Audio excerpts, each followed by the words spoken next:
Hi.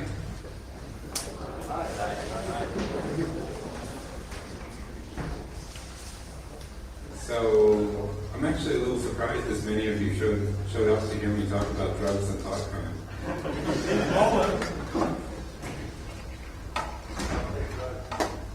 Yeah, how many of you are on drugs right now?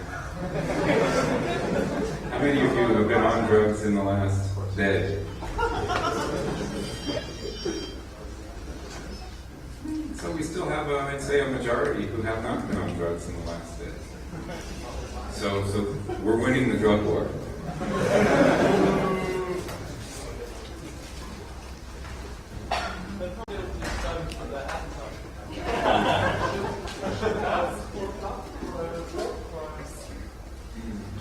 Yeah, how many of you are committing other thought crimes? I won't ask what they are. I really see the drug war as a war on freedom of thought. It's a lot of people understand it differently, and I'm trying to end the war on drugs. This is a personal project I've set for myself for this decade.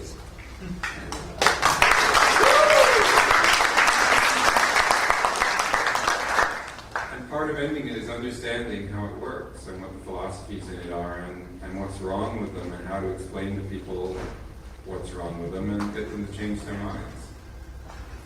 And one of the ways I've come to understand it is by taking drugs and understanding that the drug war is full of lies, basically.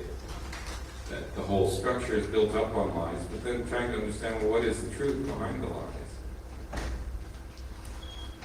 The lies are things like, if you smoke marijuana, it will destroy your life, will make you start taking heroin and all those sorts of things. What actually destroys your life is the police coming and arresting you and throwing you out of your job and taking your children away and making you ineligible for going to college and all these other things. I shouldn't have to explain most of this to a Dutch audience. You guys are way ahead of the rest of the world in this for a long time. But even in the Netherlands, there's still a drug war. There's a war on hard drugs, and there are laws against possession of drugs, and they're just mostly not enforced, but they're still against the law, and that's wrong. Because what's really happening here is these substances are not dangerous. You hold it in your hand, it doesn't poison you. If it gets in your water, it doesn't pollute it. They grow in nature. They come from plants, most of them. They're not outlawing the substance because of its effect on the environment or its effect on your body. They're outlawing it because of its effect on your mind. And the implication there is that the state, that the government, has the right to control what goes on in your mind, or at least to influence it. To say certain ways of thinking are okay and certain ways are not okay. Question? Yeah. Is that so right what you did say? Because I read once that cocaine, for instance, became illegal around the beginning of the last century, 1920 or 30. And before that it was really popular to snort cocaine, but I've heard that they quit it because, of course I've heard that that's probably the problem, but they said, well, too many people came to the hospitals because their noses, how do you call it? The septums are dissolved. Yes. Yes, the little line in the middle of the nose. Well, and we can't deny that fact. Oh, sure. But, So if you choose to take cocaine, there will be side effects from it. Same as if you take coffee or if you eat food. Well, I don't think it's wrong, but you say the reason is because they are afraid that your mind is more open, which most of the time, a lot of times is.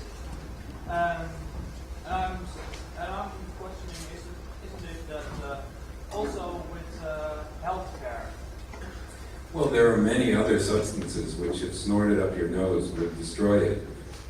But somehow, they don't throw you in prison for having them.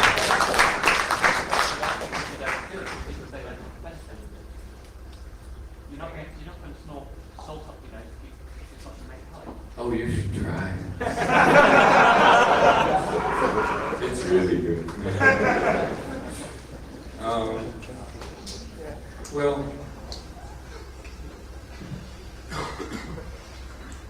the Don't you think it would be dangerous for children if they read something? well, there are some children here. Just think about your summer children. You say, oh, it's quite interesting. Well, as I understand it, certainly when I was a child, the drug laws didn't prevent me from getting drugs. And my understanding is that kids are still using drugs at an early age. This doesn't, making it illegal does not seem to prevent it. Actually, it seems to make it more attractive to adolescents because they're in a mode of trying to break all the rules and see what happens. I'm not speaking about making laws against drugs. I'm speaking about the use of drugs as position of drugs in society and how we handle it. That's the problem. Right. Well, and I think the right approach is to actually tell people what the real effects of these drugs are. And, well, what else should we tell them? Yes, that's the problem. You can't force somebody what drugs do. It's the positive effects, when it's the negative effects, if you want to harm the positive effects. Humans are...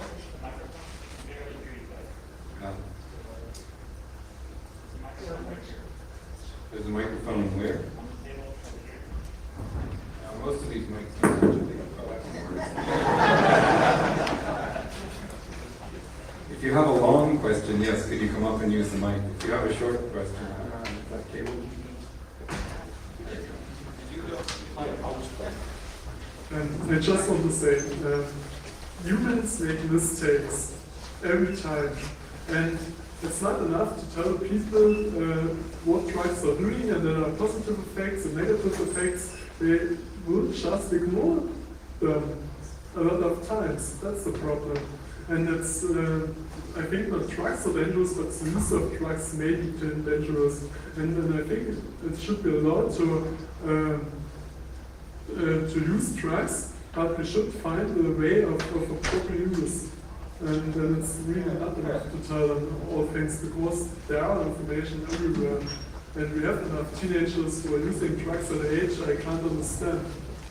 May I answer that? You can't protect people from themselves. It just doesn't work. On the contrary, the more you try, the more you incite them to try it out. Especially with teenagers, the forbidden thing is the most attractive. The point is that if you want to protect someone from using something which he wants to try, you will fail. Did everyone hear that? We have a question up here. Yeah, what about drugs that are potentially harmful to other people than the user? Like, for instance,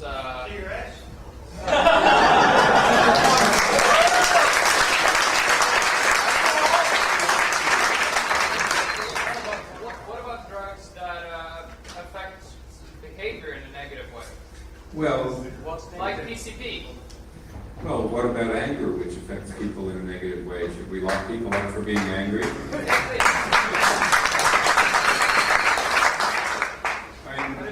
Ultimately, my belief is that we as a society need to hold people responsible for what they do, not for what they might potentially do. Right? So, if you drive a car and you're smoking marijuana and you hit somebody, you should have the same penalty as if you drove a car and you were mad at your girlfriend and you hit somebody. Or the same penalty as if you drove a car and you were perfectly straight and happy and you hit somebody.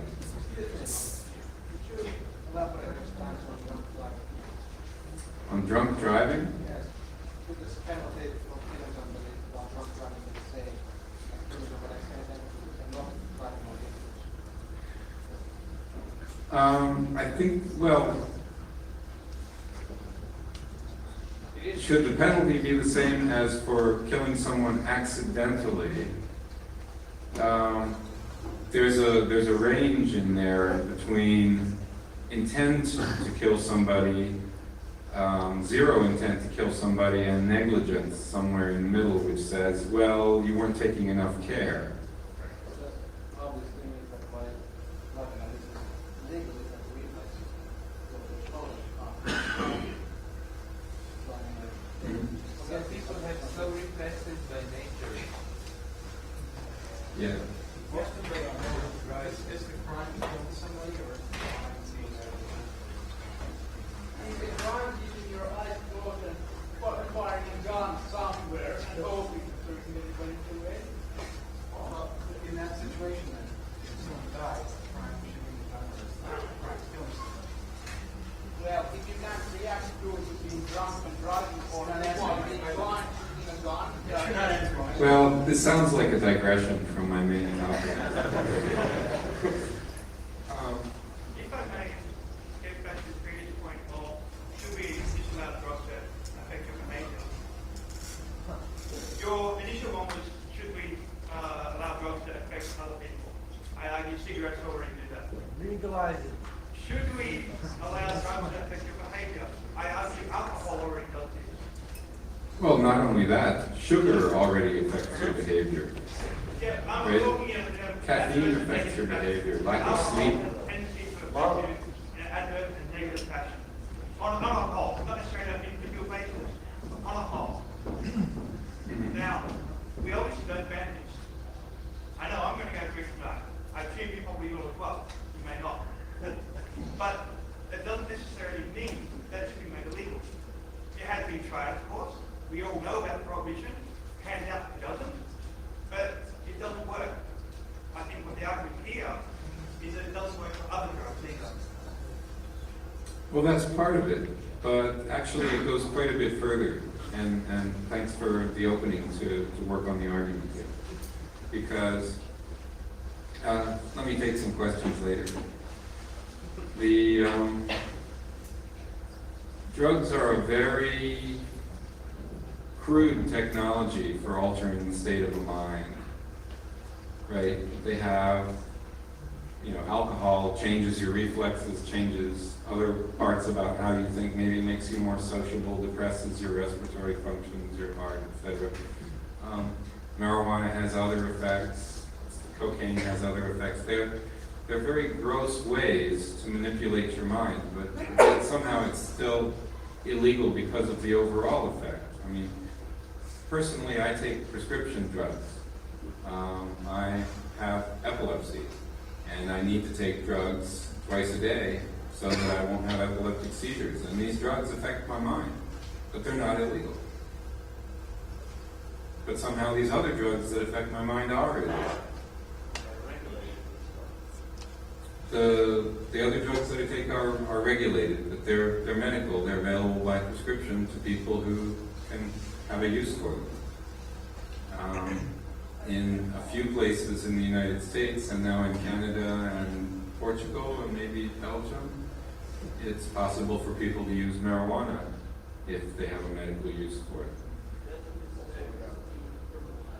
Okay, so Belgium, you don't even need a reason, you can just have it. Right, okay. There are much more interesting ways to alter someone's mind, though. I'm part of my work on civil rights has brought me in touch with a group of people who call themselves psychiatric survivors.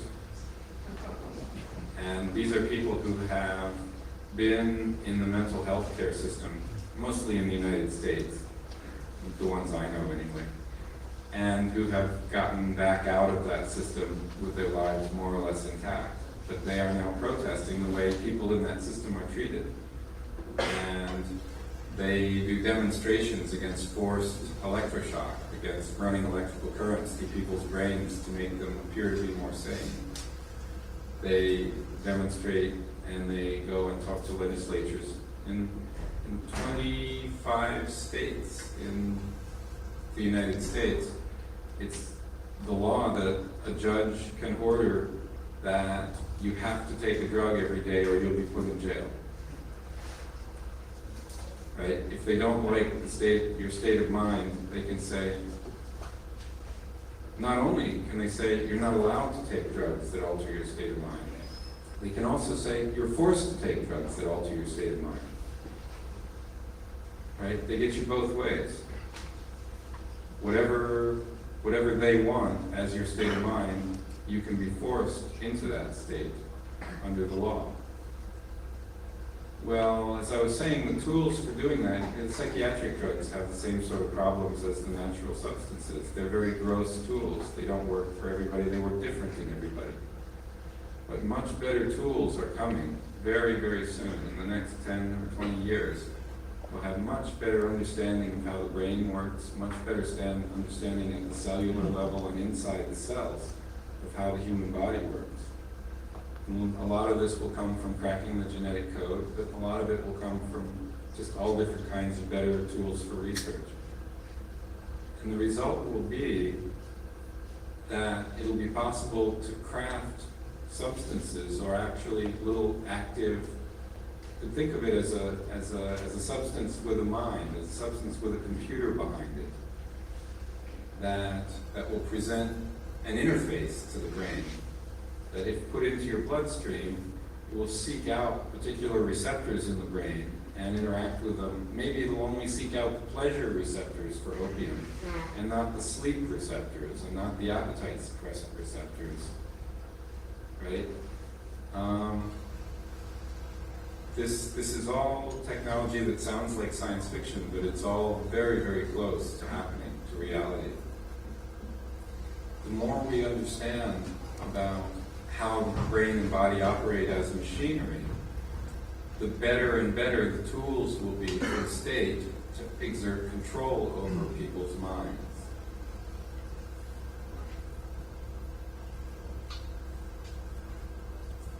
So, this technology is coming whether we like it or not.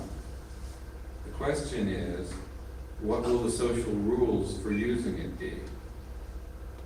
Will the rules be that if the state doesn't like how you're thinking, that they can force a substance into your body that will affect your mind to make you a better citizen?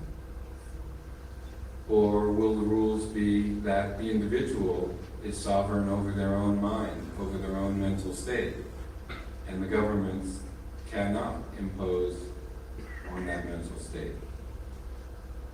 Well, right now, all the laws and all the court precedents and all the constitutional arguments are going the other way. They're all going to say the state can force your mind to change whenever the state disagrees with what's going on in your mind. One of my goals is to turn that around in the next 10 years, so that by the time the technology arrives to say, make a little machine that they'll put in the drinking water that when you drink it will go into your bloodstream and it will make you favor the incumbent government and disfavor the opposition. That if they're ever found to be doing that, it will be a crime for them to have done it, and they will be thrown out of office if we can catch them before all our minds are changed. Right? Instead of it being the law of the land, that, well, of course, that's the natural way of things, that the state is permitted to do that and encouraged to do that to make the world a better place. Because there's so much power inherent in that ability that it will inevitably be abused. Question? How do you want to explain to a politician who probably doesn't want to take drugs the good effects and bad effects? How do you want to raise the public awareness about what it does? What people who don't want to know or think try it?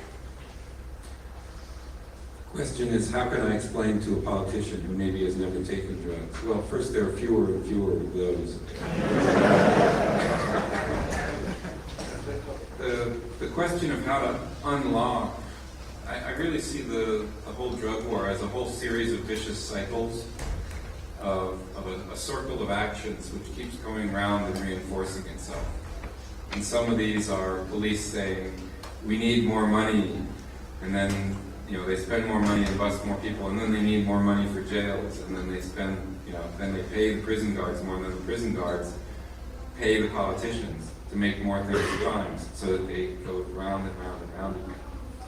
This is really happening in the United States. The Prison Guards Union is the largest single political contributor in California.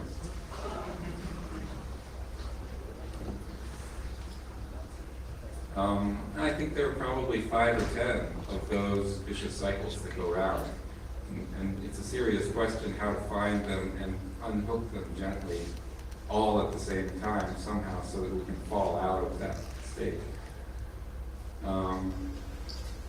Right now, I'm much more concerned with having a critical mass of people understand what the ultimate problem is. And the more people understand that giving the state control over these gross ways to manipulate your mind will also give it the power to manipulate your mind on much more subtle levels, then people can realize the long-term implications. People think way too short-term about this issue. Yes? I don't think your criticism about drugs is particularly. We can't hear you. Can you start again? Your comments about using drugs to manipulate people's thoughts is not particularly helpful because it happens already in the sense of propaganda, the way people are raised. In America, there's a strong sense of nationalism, very strong. There are flags everywhere. This conducts a culture which is probably, well, this should be criticised, not the drugs that might be here 20 years, but a culture that, or in the UK, where there's an unbalance and basically usage of propaganda.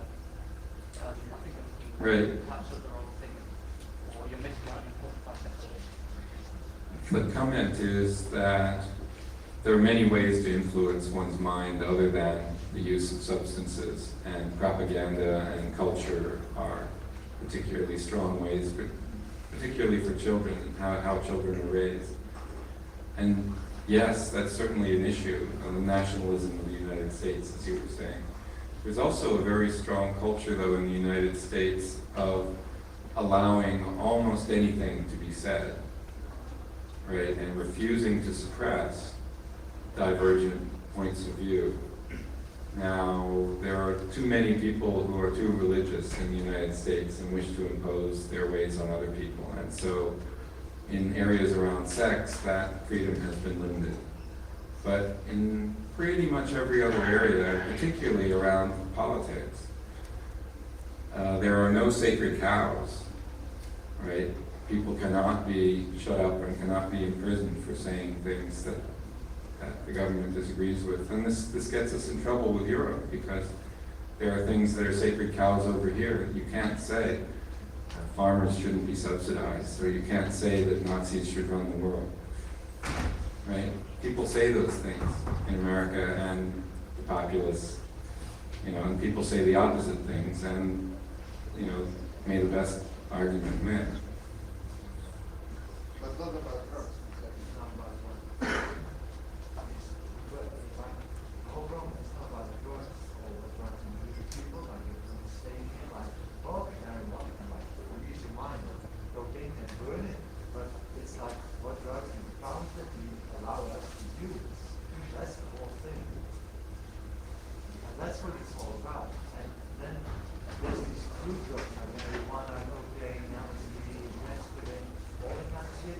And then there's like a design of it and really be engineered to make it feel a certain way. And that's what all the nice little science fiction is about. Well, actually, I know some of the people who design drugs. Well, actually, I do some of the drugs that were designed for the people. Yeah, and they don't actually.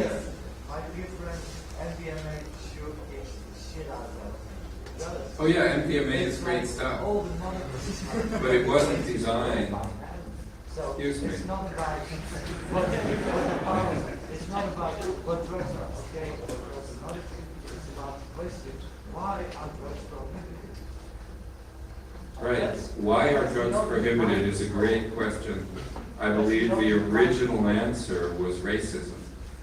The very first law in the United States that was passed against the use of the drug was against opium in San Francisco, my own city, sad to say, in the late 1800s. And it was passed by an all-white board of supervisors to provide an excuse to lock up Chinese who had come over to build the railroad and had ended up, some of them, settling in San Francisco. We signed a treaty when we still had Indonesia, back in the old days, and we had Indonesia. And we signed a treaty against marijuana because the damn Indonesians didn't work as much as we wanted them to. They were like smoking marijuana 3 days a week, working 2 days, then smoke a little bit more, have a little Well, though, under those rules, though, cocaine would be legal because it makes people work harder. Indeed, people use it to improve their endurance in the Andes. I think people should realize the whole thing is about people want to take 4 days a week to achieve this. They do this by marijuana or computers. Like at this Could you be quiet and let someone else speak?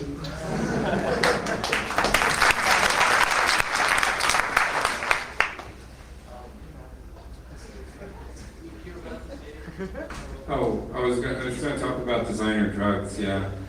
I know Alexander Shulgin, Sasha Shulgin, who designed MDMA, actually.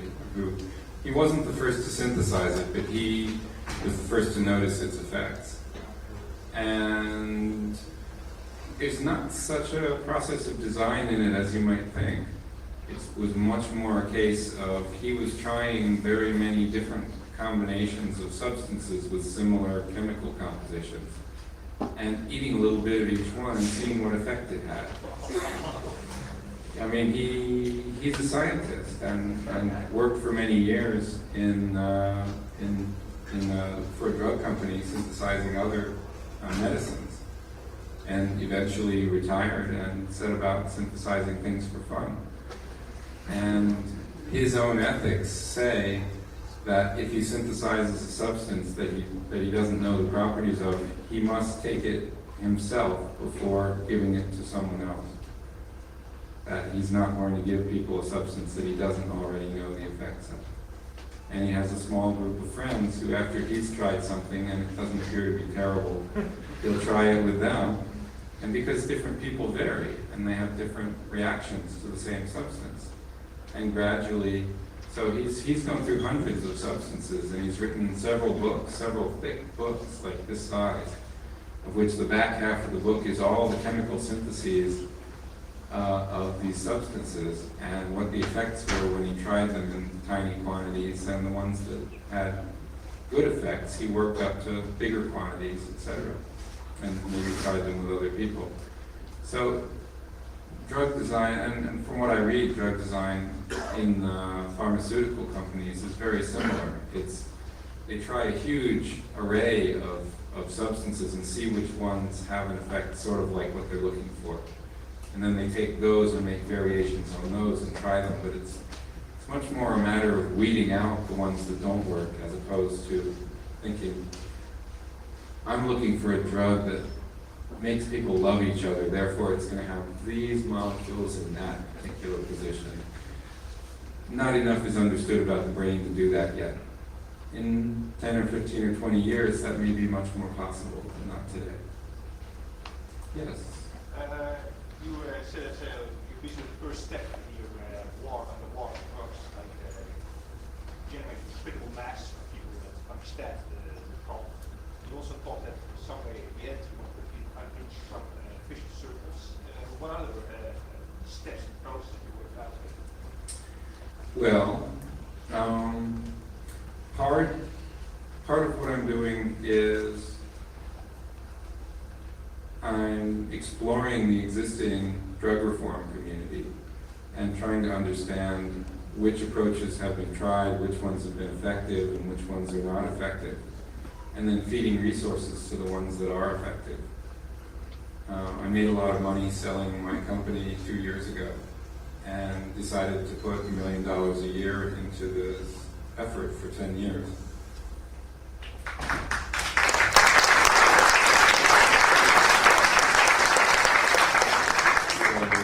So far I haven't spent any of it on my own organization or whatever. I haven't started an organization. Instead, I've been feeding it to other existing organizations. And some of them work on, well, Normal is an example. They've been working on ending the war on marijuana. The MAPS, the Multidisciplinary Association for Psychedelic Studies, has worked more than a decade on helping scientists get all the proper government permission, as well as funding, usually the permission is the hard part, to do medical tests to find out what the real effects of psychedelic drugs and marijuana are, and whether they have medical uses, and if so, to eventually run them through clinical trials and make medicines out of them, so that they can be used to alleviate human suffering. Do you really think that the reason drugs are illegal wherever they're illegal, because they could possibly be harmful? I personally don't believe that's the reason drugs are illegal. I think that drugs are illegal to create because we don't want to interfere with the true drug dealers, the government. I mean, if you want to create a source for black money, it's a good idea as a government to be a drug dealer, like the American former president George Bush. Oh yeah, I mean, I think that's one of the vicious circles that would have to break. So why, so these organizations like Normal and so I mean, it's not about winning a moral war in the media, it seems to me, about showing people, see, drugs aren't that bad, because that's not the issue of why drugs are illegal. Well, actually, I think part of it does involve winning the war in the media, because the media has been so negligent on reporting the truth about the drug war, right? They've been picking up government press releases and lies for 40 years and publishing them as if they were true.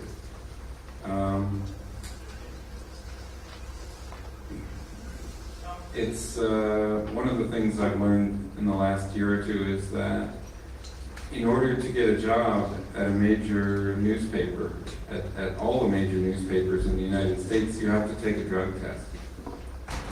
Right? I don't know if you folks knew that anyone who works in transportation, in the driving a bus, working on trains, airplanes, etc., they all have to take drug tests.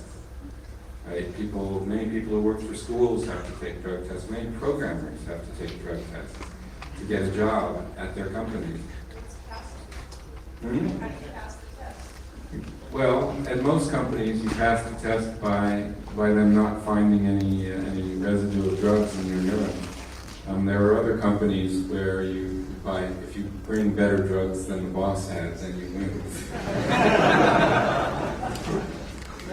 Yes?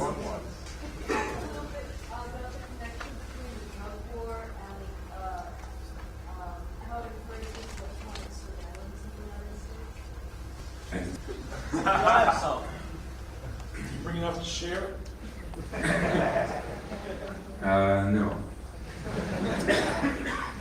But I hope you don't need these anyway. Well, the connection between the drug war and electronic surveillance is basically the connection of victimless crimes. Because all of the parties to the crime did it willingly, there's no one to go to the police and report it. Right? If someone steals your bike, go down, there's someone who'll complain. You, who lost the bike. If someone takes a drug or buys a drug, there's no one who'll complain. So the police have to insert themselves into the situation somehow. And of course they can't insert themselves overtly, or you wouldn't do the transaction there, you go off somewhere else. Instead they have to insert themselves covertly. And the result is, well, in the United States, the courts are required to report the number of wiretaps they do every year under the law. This is not to say that the figures are accurate necessarily. I'll give you the figures that are reported. About 10 years ago, there were an average of 1,000 wiretap orders per year. Maybe a third of them at the federal level and 2/3 were done by the state or local governments. And particularly under Bill Clinton's administration, these numbers went up fairly dramatically. It's now, I think, about 1,500 or 1,600 warrants for wiretapping every year. Now, under the average warrant, I think they tapped for something like 65 or 70 days. They intercepted hundreds, or so between 100 and 1,000 conversations on average, and got a small number of incriminating conversations and lots of conversations that were not incriminating. Excuse me, is that total, or is that per people? It's 1,000 wiretap orders. Each order can apply to multiple people or multiple phones. The order is specific to a particular investigation. These are the numbers they publish, okay? In the Netherlands, they publish numbers that are about 10,000. All right. In the Netherlands, the numbers they publish are in the tens of thousands. We're the highest tapping state per head. Great. Congratulations. Why do you stand for it? There's not even a drug war happening, or much of one. Drug war, also you said it's a victimless crime. The crime is against the government because you're taking away, by not doing business with them, directly you're taking away this crime. By not doing business? I didn't understand that. If you don't buy your drugs, you buy your drugs, you don't buy it some other group besides government. If you are, there is, the government is there. They could cure that by just making it legal to deal in drugs, and then nobody would have to hide when they did. Yes. I found it interesting how you mentioned general and touched on this by asking about immigration markets and the surveillance. That is that it seems to me that the drug war is really about creating an imbalance of power between people and the government. Well, I don't know. It's a way of creating an imbalance of power. Creating an imbalance of power, I mean, there's already plenty of imbalances of power in society. What's so special about this one? I'm not suggesting it's special, but it may be very large. Well, I don't know anybody in this room who doesn't have some kind of drug use. the They make legal drugs or Well, I don't know.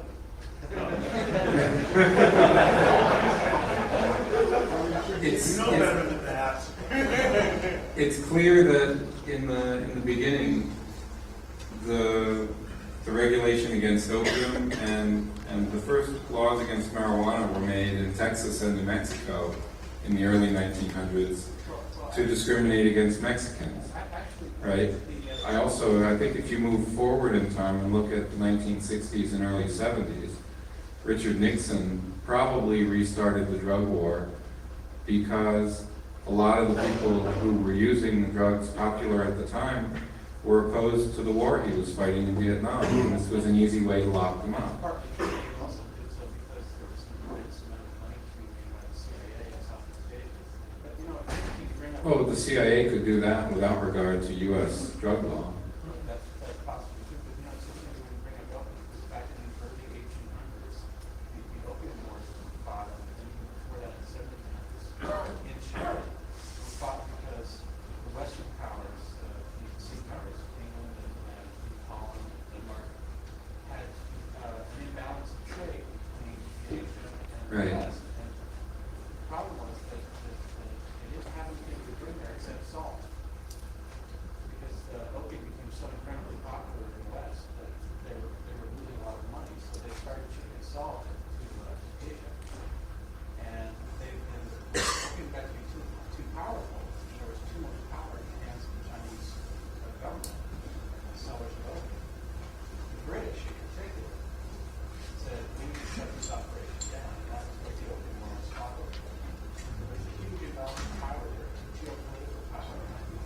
Mm.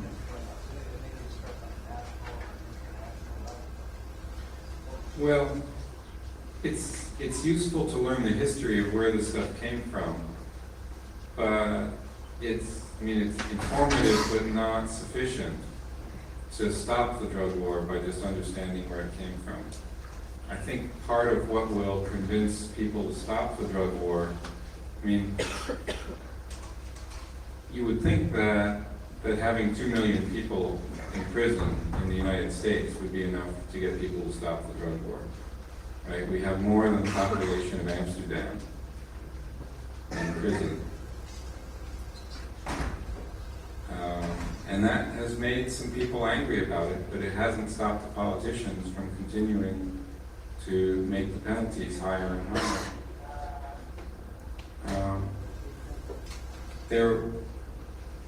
There eventually will come a point at which sense will come back into this topic, and it remains to be seen exactly where it is. Part of it, I think, comes from people being willing to tell the truth. That is, what they understand in their own life about drugs. And it's interesting. I met a couple of people who live in Oregon. The guy is a programmer. I forget what his wife does. They have a website called johngilmore.com, and they decided they just got sick of hiding. And a couple of months ago, they decided to take out a radio ad that said, "Hi, we're Jeff and Tracy. We're your good neighbors. We smoke pot." Well, they took it to all the radio stations in Portland, and none of them would play it as an ad that they would pay for. None of them would show it. And so they talked to the newspapers, and the newspapers wouldn't take it as an ad. And eventually they found a weekly newspaper. In the United States, the weekly newspapers are sort of the ghettos of the news era, of the news media. And they cover the things that nobody else will talk about. And they took a full-page ad from these people that said, "Hi, we're Jeff and Tracy. We're your neighbors. We smoke pot. Oh, and by the way," and then you got into the fine print, and it said, "Oh, and by the way, nobody would sell us the airtime to give this to you. We're being censored." They're gradually spreading this message. It says, "Look, we're ordinary people. We haven't destroyed our lives. We smoke pot, and there's no big deal." Right? It's something people here already know. But it's really hard to get that word out in the United States. Everyone is afraid to admit that they do this because they're afraid that cops will come busting into their house the next week and make their lives miserable and make them 2 million and first person in prison. So one of my strategies here is to figure out ways that limit the amount of danger from speaking the truth, so that more people can be encouraged to tell it. And some of that is working on sentencing reform. There's a thing called mandatory minimum sentences, which in the United States has taken away the discretion of judges to decide how long someone should go to prison based on the circumstances of their crime. Several judges have quit over this, actually, and many have written articles and spoken out against it. But it's a favorite topic of politicians because they can look tough on crime and look tough on drugs by passing a law that says anyone who's convicted of a crime that involves, say, more than a pound of marijuana must spend at least 10 years in prison for it. It used to be that the judges could say, well, wait, this person is the girlfriend of the person who actually bought the marijuana. She happened to be in the house and he gave her some of the money, right? She shouldn't go to prison for 10 years, maybe put her in for 6 months. But the judges don't have that discretion anymore. And that's part of the reason why we have so many more people in prison, is because they're being put in for longer and longer and longer sentences. So I'm working with a group called Families Against Mandatory Minimums that works in every state and at the federal level to try to eliminate these mandatory minimum sentences. Okay, 5 minutes. Maybe I should let you guys talk for a while.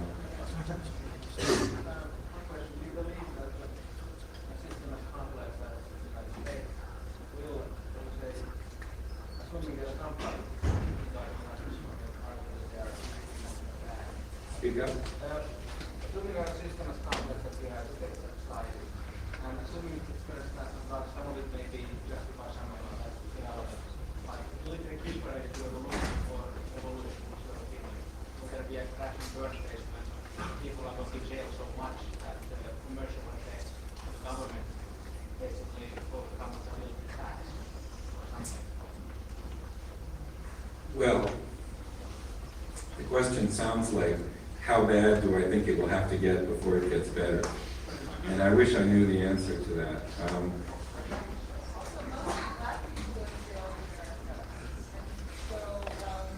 Right.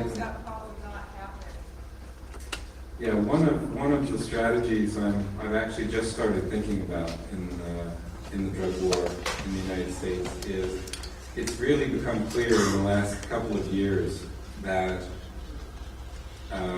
the cops regularly practice racial profiling. They stop people based on their race. They search them more frequently based on their race. They're charged with crimes after being arrested more frequently based on their race. They're convicted more frequently based on their race, and their sentences are longer based on their race. At every level of the justice system, there is active discrimination against black people and people of Latino descent. And how come we don't hear the American people protest against that?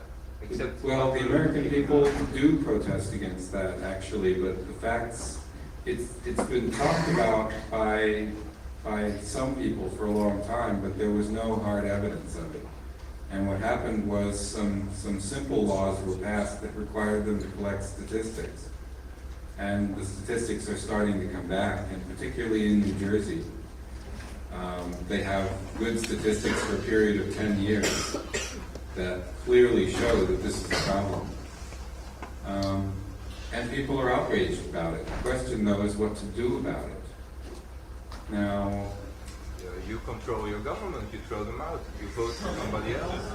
well, but see, we have a system in which two parties get 99% of the votes, and both of those parties are firmly in favor of the drug war. Right? So there's no credible alternative. You can't just vote the bad ones out because they're both bad. Right? So the way the way most things like this are getting fixed is by initiatives, is by citizens collecting enough signatures to pass a law themselves, put it on the ballot, and then if enough citizens vote for it, then it becomes part of the law and the legislature can't change it. So this is how medical marijuana has happened in 9 states. It's happened in 2 others by legislative action. But I'm thinking about trying to run an initiative somewhere that would say, if a law, if you're charged with a crime under a specific law, say the drug laws, and you can prove in court that that law is being enforced in a racially discriminatory manner, then that's a complete defense against the crime. In other words, they cannot convict you of that crime if you can show that it's a discriminatory law, or that it's even discriminatory in how they apply it to people. Would that work in an appeal? I don't know. See, the legal details remain to be worked out. If you have ideas, see, what I'm looking for is a legal structure that says, as long as they continue this practice, those laws will become less and less and less usable. You could pass a law that just says, well, they're not allowed to discriminate, but we have those already and it didn't work. Won't that result in more aggressive enforcement of the law against a wider variety of races? Well, and just think, if they actually enforce that law against a wider variety of races, one more question, okay, then more people from more different racial groups, particularly the ones that have more money and power, would be mad about the drug war, and maybe something would change. So, you've been very patient. You get the last question. Just for a question out of left field a bit. What do you think the role of conservative religious ideology has been in drug laws? Certainly in Australia, people quite closely involved in drug laws and say religion might really be a factor, and a lot of the legislators have been making these decisions have religious motives. Right. What's been the role of religion? Well, clearly religion was behind the temperance movement, which brought us prohibition. And there's still in the United States a very strong temperance aspect. There's this insistence that the only proper way to deal with drugs is to abstain from taking them. And that comes out of a religious community.